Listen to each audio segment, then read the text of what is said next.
So this next section is going to sort of put everything together.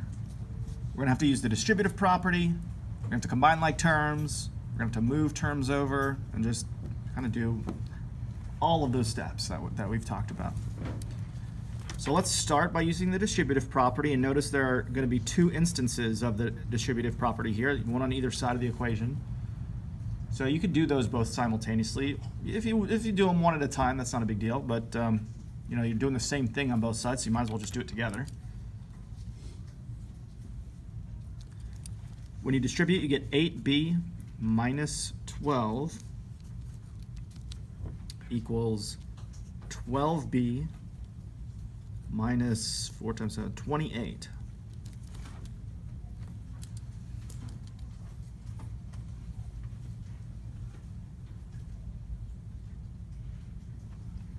All right, what's the next step? Can you subtract plus 12?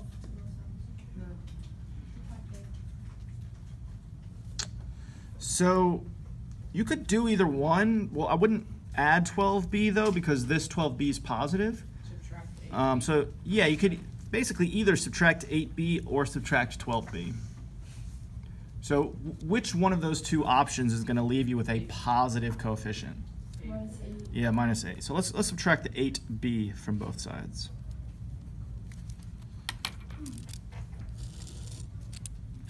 Negative 12 is equal to 4b minus 28. Add 28 on both sides. Good. Get 16.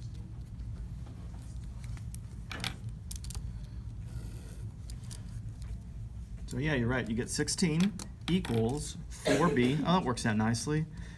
Get a nice little multiple there. Divide by 4.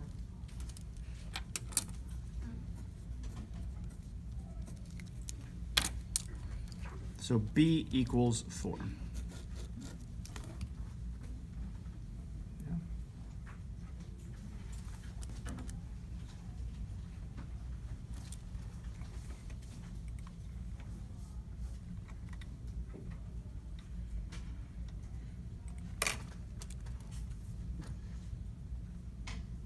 All right, let's do one more that was kind of like that.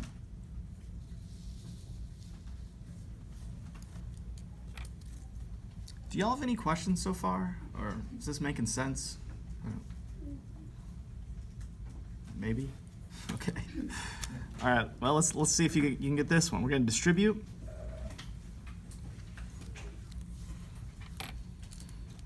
We've got negative 9t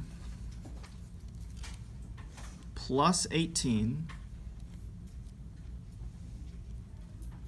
equals 4t Yep. minus, let's see, 4 times 15. 16. Oh, you guys are too good. You guys are faster than me. So how come on that one you like plus 18 and on that one you change to minus 60? Oh, good. Okay, so on the left side, I had negative 9 times negative 2, right? So a negative times a negative would be positive. But on this side, I've got a positive 4 times a negative 15. Okay. So that's why the 60 is negative and the 18 is positive.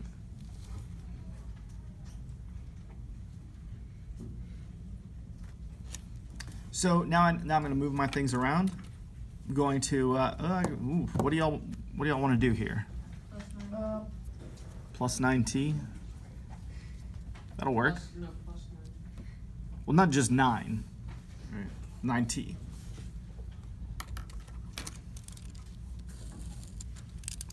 $18 equals, was that 13t minus 60?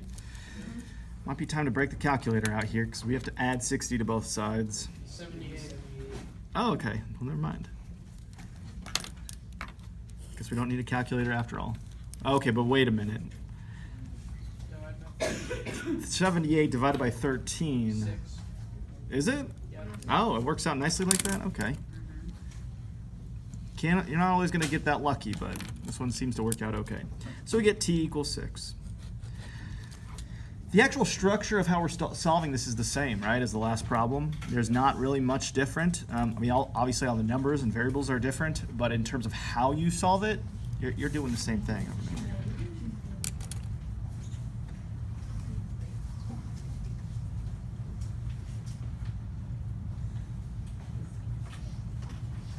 Any questions so far? Are you all scared of fractions? No. No? Yes? No. Well, let me show you how to deal with fractions just sort of like on a regular basis. In your calculator, there's a way to put in fractions. Okay? So you can kind of see what our first step here is going to be. We're going to distribute the 1/2. And you may be able to do, like, this one's pretty simple. You could probably do it in your head. But like if it was like 3/7 times something, or you know, just something a little odd, you might want to go to your calculator. So here's how you put in a fraction. You're going to hit alpha, y equals, and then it's going to give you a bunch of options. You'll probably never use anything except for the first one. I mean, maybe you will at some point, but I don't think I've ever used anything except for that first one. It'll set up your fraction. Really, some of the other options are like for mixed numbers and stuff like that. So they're like 2 1/4, but you're better off just sticking with the improper fractions. So 1/2, you just 1/2 and use these little arrows to navigate around. And then once you're done with your fraction, just hit the right arrow. And so 1/2 times 6, you get 3. Okay, so I just want you to be aware of this function in the calculator so that if you ever need to put in a fraction, you don't have to worry about all the parentheses issues that go along with not using that function. All right, so once you distribute, you get 3h minus 2 equals negative 5h plus 1.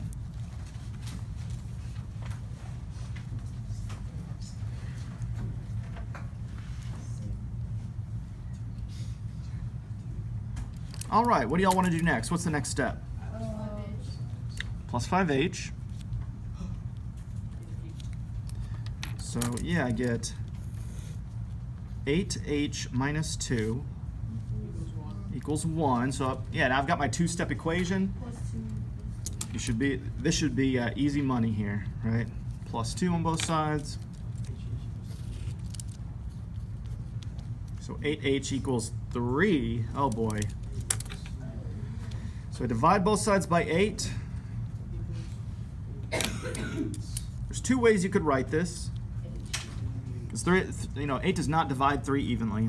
No, it divides into the decimal, and then you can just turn it into a fraction. Yeah, so, right. So the fraction itself should actually be kind of obvious. 3/8. Yeah, it's just 3/8. It's just exactly what you divided, right? And it's not a reducible fraction, so you just leave it like that. So just say, okay, well, it's 3/8. That's my answer. It's okay if you want to convert it to a decimal when you have a terminating decimal like this one. Like if you just type in 3 divided by 8, what it's going to give you is 0.375. But again, if you do that,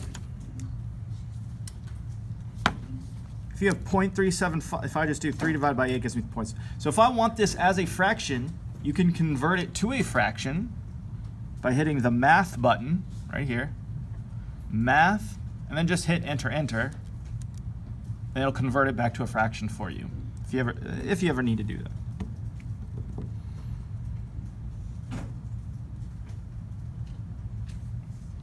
Any questions about number 11?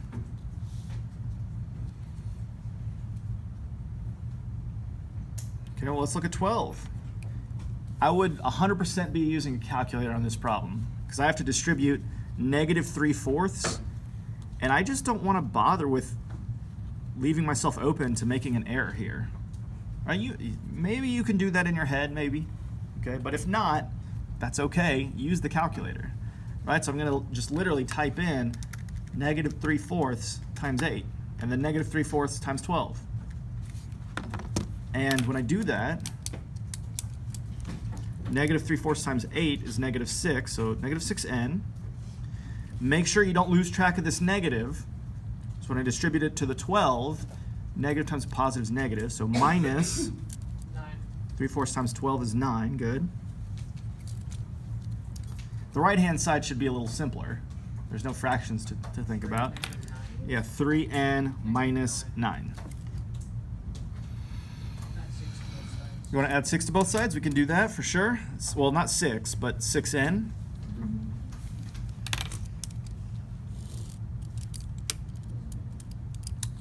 So that'll leave me with negative 9 equals... 9n. Oh, you're right. I wrote 12. I don't know why I did that. 9n minus 9. Too many 9s in this problem. Didn't we have another problem that had a bunch of 9s in it too? I don't know. Maybe it was on the homework or something. And then minus 9 on each side. Yeah. Is this the same problem? I feel like this same thing happened on the homework. No. No? We didn't have a problem with a bunch of 9s and it canceled out to 0 or something? It did, but I feel like this happened already. I think so. I don't think it was. I don't think it was the same problem. Wasn't the same It problem. had- Okay. It just ended up. It just kind of, yeah, ended up the same way. So yeah, yes sir. You got it? Yeah. Okay, cool. All right, so we want to divide both sides by 9. That'll give us our answer. 0. And probably don't need a calculator for that one, right? 0 divided by any, well, I should say 0 divided by most everything will be 0. There is actually one number where you do 0 divided by that number, it actually does not equal 0. That number is 0.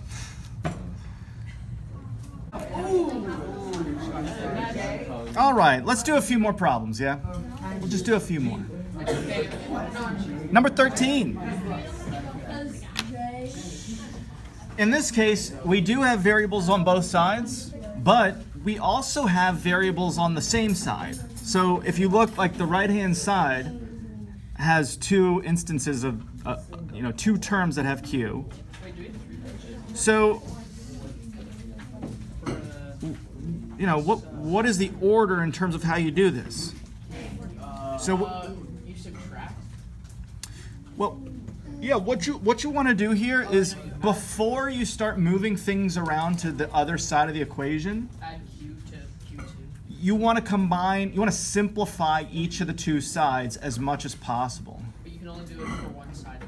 Right. Yeah, well, you just do it for whichever side needs it. 3q minus Right? 2. So once you combine those like terms, you get 5q plus 6 equals 3q minus 2. And now it becomes just like a regular old problem like all the other ones.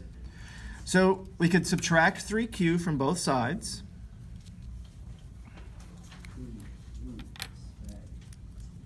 Right? 2q. Which gives us 2q plus 6 equals negative 2.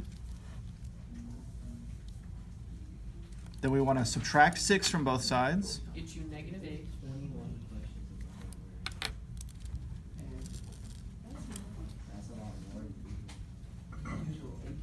Okay. So we get 2q equals negative 8. Then we divide both sides by 2. Yes, and then you get negative 4. Negative 4. Or q equals negative 4. So